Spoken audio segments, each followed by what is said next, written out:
Ça roule-tu? OK.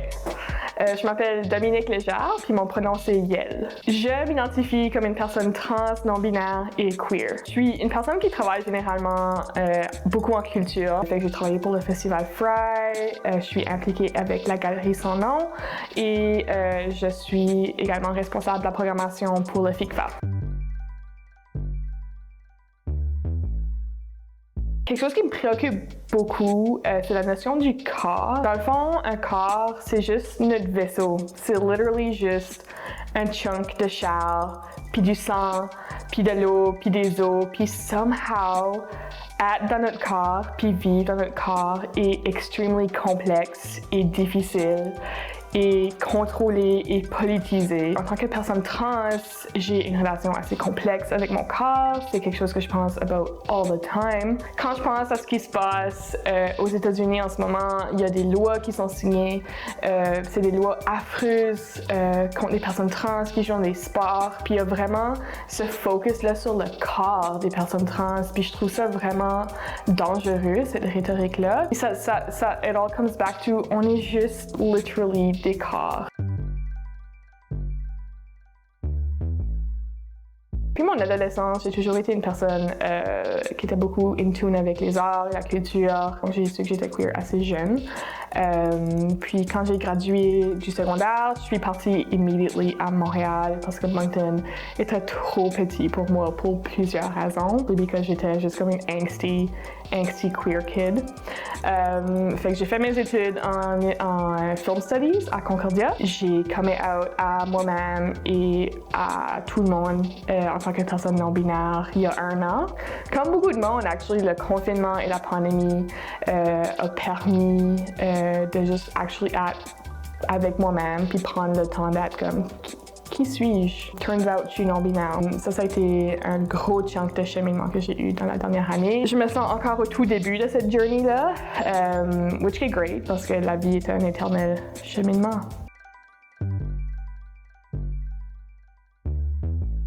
Oui, il y a toujours des obstacles, mostly personnels, donc je suis quand même une personne assez anxieuse. Donc il y a beaucoup d'obstacles qui viennent de moi-même, de comme avoir l'énergie, la force, de juste admettre à moi-même que je suis une personne trans non-binaire. Ça a pris beaucoup de temps et d'énergie. Mais une fois que ça c'est out et que je vis et j'existe visiblement en tant que personne non-binaire, je veux dire que j'ai eu beaucoup de défis, beaucoup de challenges, surtout au niveau de la langue.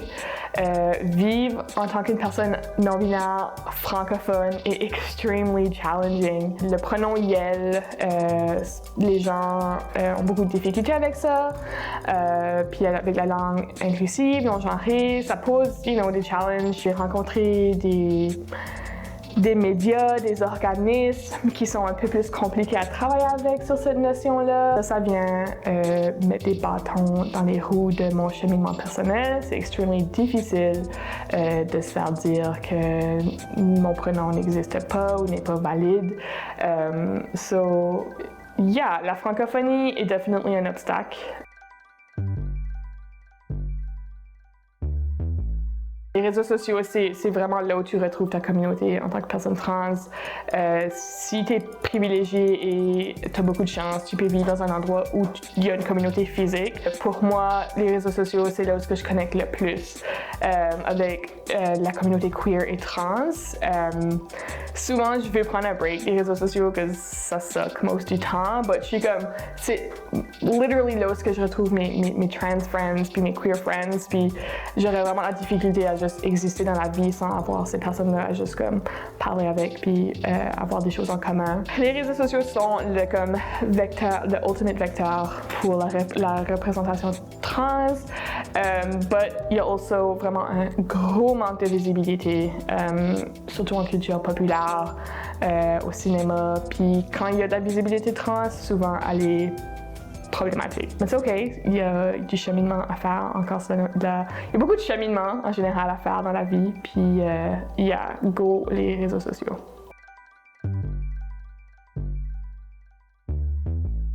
quand même des organismes qui font du excellent travail en termes de soutien organisé. Il y a UBU Atlantic qui est vraiment le groupe de soutien trans dans la province.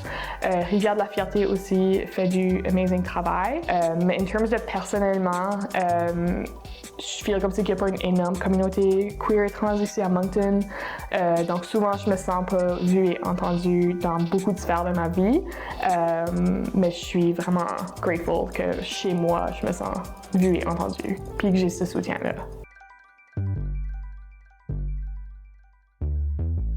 Je me fais souvent demander toutes sortes de questions sur mon identité ou sur l'identité trans at large, sur comment dire la bonne chose, quoi ne pas dire à une personne trans, comment utiliser la langue inclusive et non genrée. Parfois, je me positionne comme une personne qui peut éduquer, mais dans ma vie de tous les jours, je suis pas cette personne-là. Je suis pas une personne qui éduque, c'est pas ça mon travail, puis c'est pas pour ça que j'existe, je veux juste exister en tant que personne trans.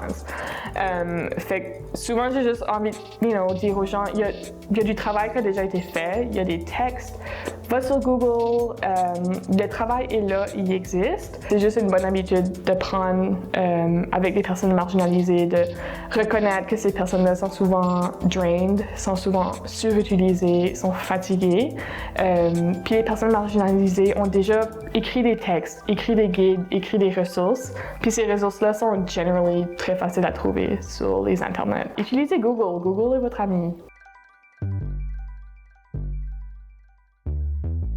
Prenez le temps de vous reposer, prenez le temps de prendre une sieste, de dire non, d'établir vos boundaries. Je pense que la chose la plus importante qu'on peut faire en tant que personne qui vit des challenges, c'est juste, prenez un nap, allez faire un petit dodo.